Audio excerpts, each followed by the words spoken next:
Hello guys, तो आइए हम लोग रेजिस्टेंस, इंडक्टेंस एंड कैपेसिटेंस के बारे में बेसिक इन्फॉर्मेशन लेते हैं यहाँ पे। और यह थोड़ा सा लॉजिकल होगा और क्लियर होगा। तो देखिए, रेजिस्टेंस, इंडक्टेंस और कैपेसिटेंस जो है, यह इलेक्ट्रिकल एनर्जी का बेस है। इसमें मैंने एक शॉर्ट वीडियो भी बनाया हूँ, उसको भी आप लोग देख सकते हैं। तो जनरली क्या होता है कि कोई भी काम होता है तो उसके पीछे का लॉजिक होता है। आप कहीं पे कुछ करते हैं, उसके पीछे का लॉजिक। जैसे मैं ये वीडियो बना रहा हूँ तो मेरा ये लॉजिक है कि हमारी जो इन्फॉर्मेशन है वो बच्चों तक पहुंच जाए।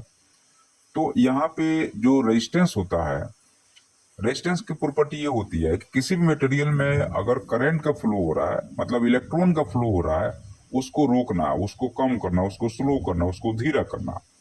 तो अगर मान लीजिए कि कोई फ्लो ऑफ एनर्जी है, उसको आप रोकने की कोशिश कीजिएगा। जैसे कोई पानी फ्लो कर रहा है, बीच में आप वॉल बना दीजिएगा, डैम बनाइएगा, तो पीछे एनर्जी स्टोरेज होने लगेगा, पीछे पानी स्टोरेज होने लगेगा।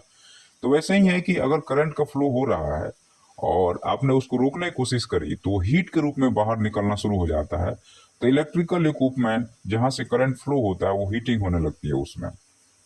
ठीक है। अब इस बिहेवियर को, चूंकि हीट एनर्जी निकल रही है, तो एनर्जी का एक रूप है जो करंट के रूप में पहले फ्लो कर रहा था, वह रुकने लगा है तो हीट के रूप में निकलने लगा है।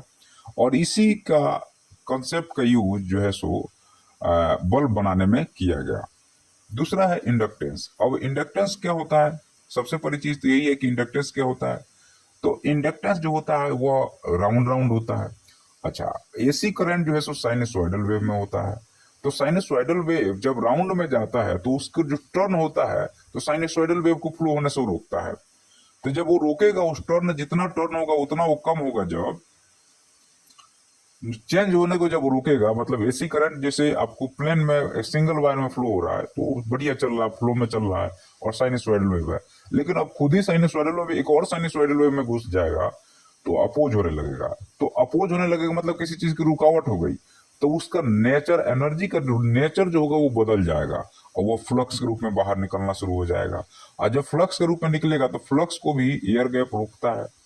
तो अब यहाँ पे आपने देखा कि वेव के रूप में जब वो बदला, वेव जब दूसरे वेव में घुसा, तो जाहिर सी बात है एक दूसरे को अपोज करना शुरू किए। जब अपोज करना शुरू किए तो एनर्जी का फॉर्म चेंज हो गया।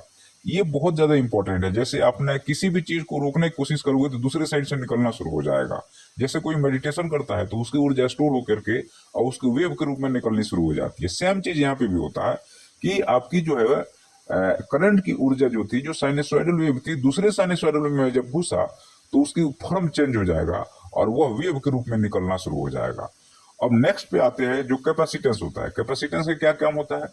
यह है क्या? यह तो यह भी आपके जो करंट का जो फ्लो है ना, वो भी ये भी रोकता है। लेकिन ये जो रोकता है, पहले दो वाले में आपने देखा कि एनर्जी निकल के बाहर निकल रही है। जैसे इंडक्टेंस में एनर्जी फ्लक्स के रूप में बाहर निकल रही है और रेजिस्टेंस में एनर्जी जो है सो हीट के रूप में बाहर निकल रही है। कैपेसिटेंस में एक नया चीज हो जाता है। कैपेसिटेंस में जब ये रुकता है तो एनर्जी उसी में घुसने लगती है। जैसे कोई बहुत बड़ा गड्ढा खोद दीजिए, अब पानी का जब टैप खोलिएगा तो गड्ढा में जाकर पानी भरने लगेगा। और जब आप मान लीजिए कि उसके बाद नीचे से, जैसे एक बड़ा सा टंकी है, ऊपर से आप पानी भरते हैं, नीचे से पानी निकालते हैं, सेम चीज है। इसी चीज का यूज कीजिए। यही कैपेसिटेंस है, यही कैपेसिटर है। ऊपर से पानी भरते जा रहे हैं और नीचे से टैप खोल के निकालते जा रहे हैं। तो मान लीजिए कुछ देर के लिए पानी रुक भी गया ना, तो जो टंकी में पानी है वो आपको मिलता रहेगा। तो कैपेसिटेंस क्या किया? आपके एनर्जी के फ्लो को रोका है, फ्लो को रोका है और अपने नीचे से एनर्जी निकाल रहा है। तो ये वोल्टेज का जो फ्लक्चुएशन होता है उसको रोक देता है। अब यहां से कॉन्सेप्ट आ जाता है। तो तीन चीजें हैं, तीनों का हम लोग इस्तेमाल अलग अलग इसलिए कर रहे हैं। यह तीनों का इस्तेमाल अलग इसलिए हो रहा है क्योंकि तीनों का नेचर क्या है, बदल रहा है। लेकिन तीनों में इलेक्ट्रॉन का फ्लो कॉमन है, एनर्जी का फ्लो कॉमन है, एनर्जी कॉमन है। लेकिन तीनों का बिहेवियर जब अलग अलग मटेरियल से गया तो उसका नेचर अलग अलग हो गया। उसका जो नेचर है वह बदल गया। इसी नेचर का यूज इलेक्ट्रिकल एनर्जी में करते हैं। करंट तो एक ही है, करंट तो एक ही है, एनर्जी तो एक ही है, लेकिन डिफरेंट मीडियम में जाने के बाद वो एनर्जी डिफरेंट तरीके से बिहेव करता है। इसीलिए इलेक्ट्रिकल एनर्जी इतनी ज्यादा पॉपुलर है या इतना ज्यादा प्रभावी है। वीडियो पसंद आएगा तो आप लोग सब्सक्राइब कीजिएगा। धन्यवाद।